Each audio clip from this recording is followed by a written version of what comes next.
Now, here are 5 more overrated gear trends.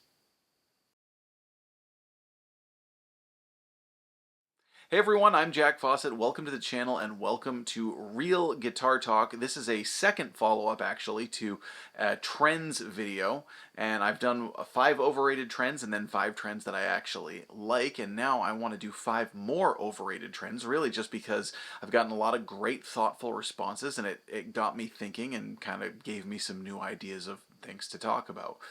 Now, I do want to be crystal clear because a lot of people didn't get this in either video, but particularly the first where I talked about overrated trends. And I said it clearly in that one too, but that's neither here nor there.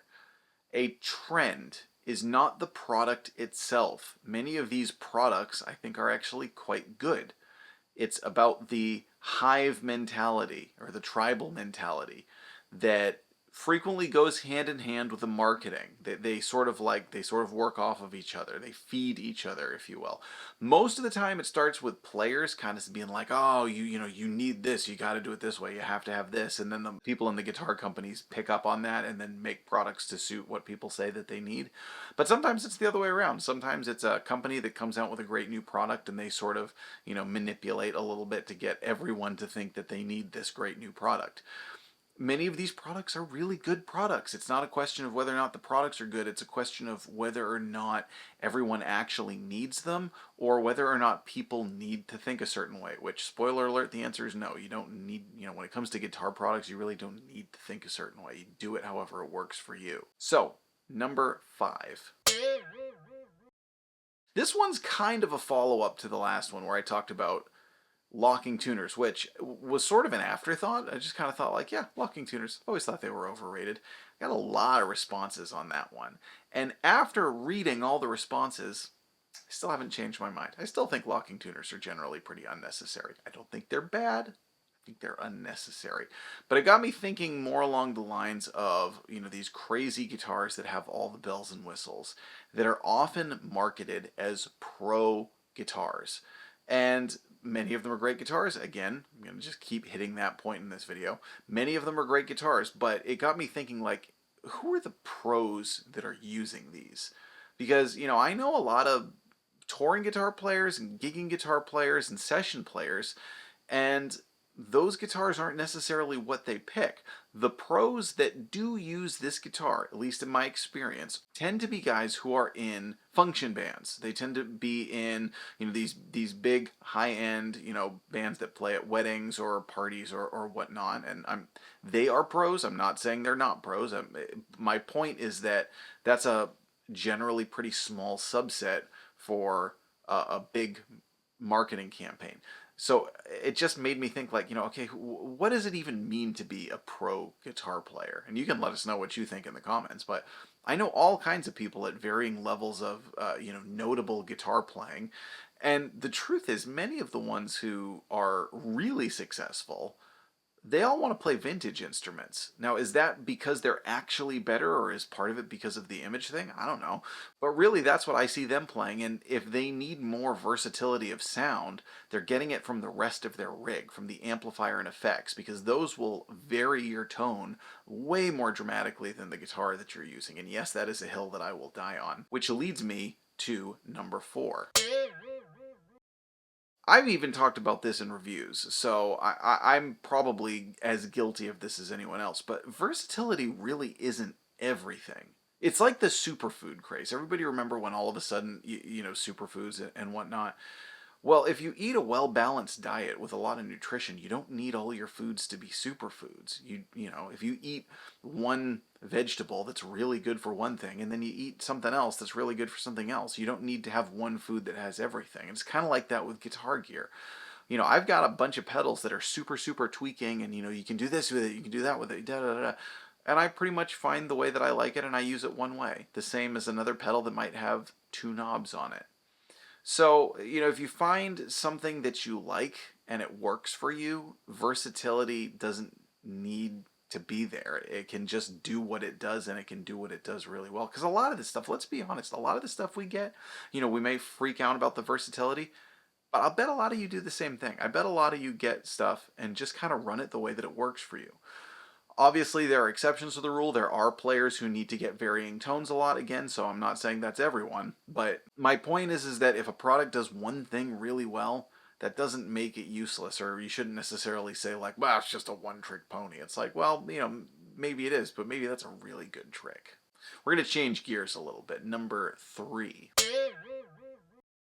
This one, I actually think a lot of people are going to be on the same page with me on this. Does everybody remember the transparent overdrive craze?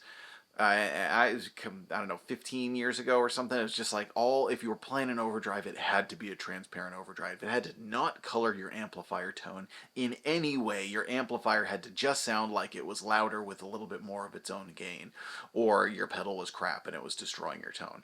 And again, are transparent overdrives bad? No. But do you need them? I mean, I've always kind of viewed an overdrive with an amplifier kind of like pairing wine with food. Drink responsibly, everyone. The point is that if you're getting a good tone, who cares? And many of the greats used pedals that colored their tone. You think about Brian May using the Rangemaster with a Vox AC30. A Vox AC30 cranked doesn't sound like it sounds when it's cranked with a Rangemaster. Or, obviously Hendrix using his fuzzes, or Gilmour, even Gilmour, using the overdriver, or some of the other various guitar players used an overdriver like Jeff Beck or Jimmy Page. That was just a part of it, and it didn't exactly sound like the amp, just a little bit louder. It kind of added its own flavor to it. There's so many good tones out there if you pair the right kind of pedal with the right kind of amplifier. And just this sort of craze that people were like, no, it's got to be transparent. I don't know. No, it doesn't. Fine if you find a great transparent overdrive that you like, but why? Why? Which leads me to number 2. Oh, yes, this one's going to get people going. Yes, plugging directly into the amp does not make you better or worse than any other guitar player. Now, if you want to say, well, a lot of guitar players focus too much on their crazy effects and everything, and maybe they should focus more on their playing, I won't disagree with you there. But what I will say is that if you get a good tone, it's a good tone. I prefer using pedals to using amps overdrives. I prefer the sound of an overdrive pedal or a distortion pedal or a fuzz pedal to the natural overdrive of an amplifier. And the reason is because they're more refined. Amplifier drive tends to be more chaotic. It's rougher around the edges. It's a little bit less tameable. And also, it's less practical to work with because you need to, unless you're using an attenuator, which is kind of like using a pedal in its own way, I suppose. Using an amplifier and getting its own natural breakup, you need to assume that you can get to exactly the right volume for the exact right level of drive that you want. And even if you're using your guitar's volume knob, you're just very dependent on that level being consistent in whatever venue you're in. If you use a pedal, you've got way more freedom and way more control over your tone. I'm not saying that's better either. I'm just saying that that's one of the sort of selling features of using pedals. Again, if you plug directly into the amp and you get a great tone that way, all the power to you. This was kind of, though, like the new Real Men use heavy strings. This is something I've seen over the past, probably over the past 10 years or so, especially since if the effects pedal craze got so huge with like YouTube and things, with, just the number of pedals out there exploding and seeing people with these huge boards. And I do kind of understand the mentality of saying like, hey, maybe we need to back it off a little bit. Maybe we need to go back to basics. And I get that. And I don't necessarily disagree with it or have a huge argument against that. My point is that if you do plug straight into the amp, doesn't mean you're better or worse than any other guitar player. It just means that's a style that you prefer as opposed to the other way. And number 1. This one is so significant. I've actually done a dedicated video to this very topic, and then I even addressed it again in a second video, so this is actually the 3rd time that I've been talking about this.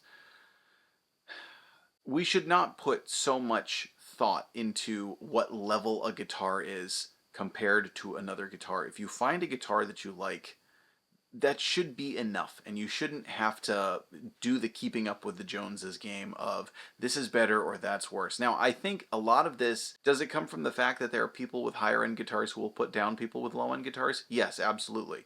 When I was a new player, I had, my first Squire Affinity Stratocaster. I was in college, and there was another guy in the dorms who had a Fender. Kind of just like, well, mine's a real Fender.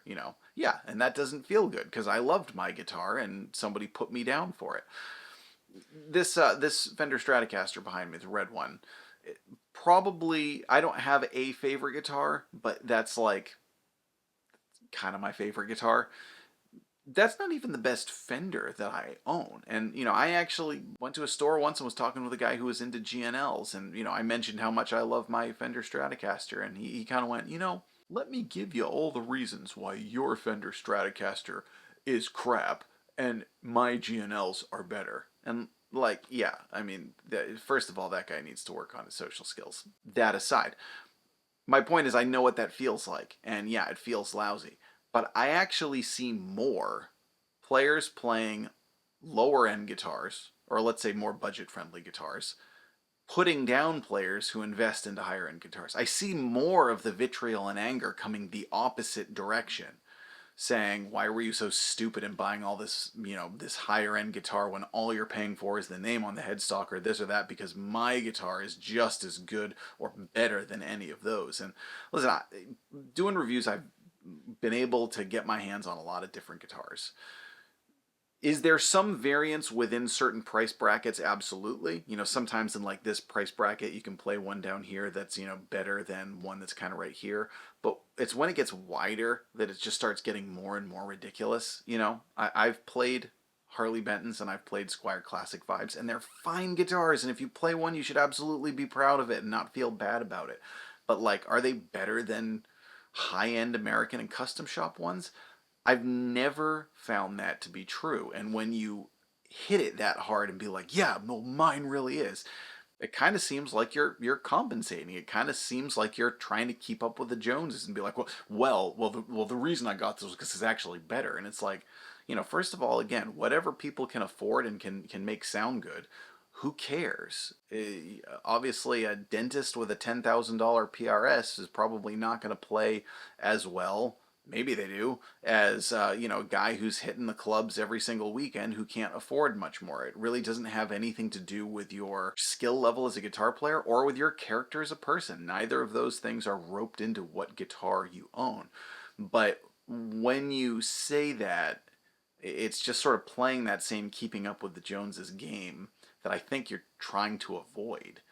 Now, if you want to say the quality of this guitar compared to the super high-end guitar does not reflect the price differential, I absolutely get that. That is very, very true in a lot of cases. So, it's like if you play a guitar that's $400 versus a guitar that's $4,000, and you say like, well, yeah, the $4,000 one is better, but it's not $3,600 better, then I'm probably going to completely agree with you there. But sometimes people get a little too latched onto one thing too, of just, like, the tone's like pretty much just as good. So it's like, what's the difference? It's like, that's kind of like saying, my Ford Escort drives as fast as that guy's BMW. So, well, that's not really the point. You do buy higher end stuff as much for the craftsmanship. And yes, people buy it for the name. People like the prestige of the higher end things. And do sometimes companies take advantage of that? 100%. And that's not good, and they shouldn't do that. Again, my point is like, why tear down someone who plays a more expensive guitar just to feel like you're proving a point, or just to feel like you have a seat at the table? There's a lot of psychology behind it, and again, whatever guitar you have at whatever level, fine. If you like it and you make great music on it, then forget anyone who tells you otherwise. So those are my 5 more overrated gear trends. Please let us know what you think. I'm Jack Fossett. Remember to like, share, and subscribe, and we'll see you next time.